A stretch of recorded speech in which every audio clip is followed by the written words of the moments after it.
كرة ملعوبة توصل للأمام وكرة تتخلص والكرة في الهدف الأول. الهدف الأول لمنتخب طاجيكستان من نفس اللاعب اللي صوب في الكرة الماضية، أومر بيوف، لاعب اللي يصوب تصويبة أولى والتصويبة الثانية تذهب للشباك لهدف أول لمنتخب طاجيكستان. هذه الكرة وهذه تفويت الكرة الماضية وكرة توصل للشباك لهدف أول لمصلحة منتخب طاجيكستان.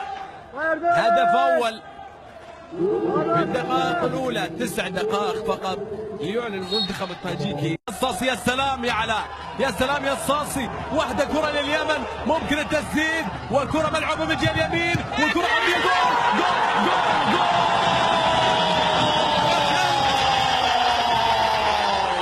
أحمد عبد الله، أحمد عبد الله يسجل هدف التعادل، هدف التعادل. تحرك الجمهور وتحرك عبد الواسع يحاول يمر ويعدي ويعرض والكرة بتمر خطيرة على صافية.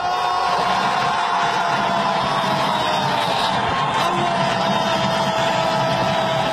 يا اليمن، الله يا علاء يا صاصي، الله يا لعيب، الله على ركلة رائعة جدا. هدف ثاني لليماني، هدف لهذه الجماهير التي كانت تطالب بعلاء الصاصي. ظهر علاء الصاصي في الوقت الجميل جدا يا علاء، لعبة ملعوبة رائعة جدا. عبد الواسع مر عرضها بشكل رائع جدا رغم الظروف ورغم الآلام.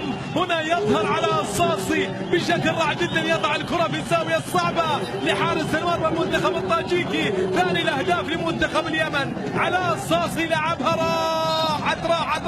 راحت في الزاوية الصعبة جدا وبالتالي كرة بتمر الهدف الثاني للمنتخب اليمني.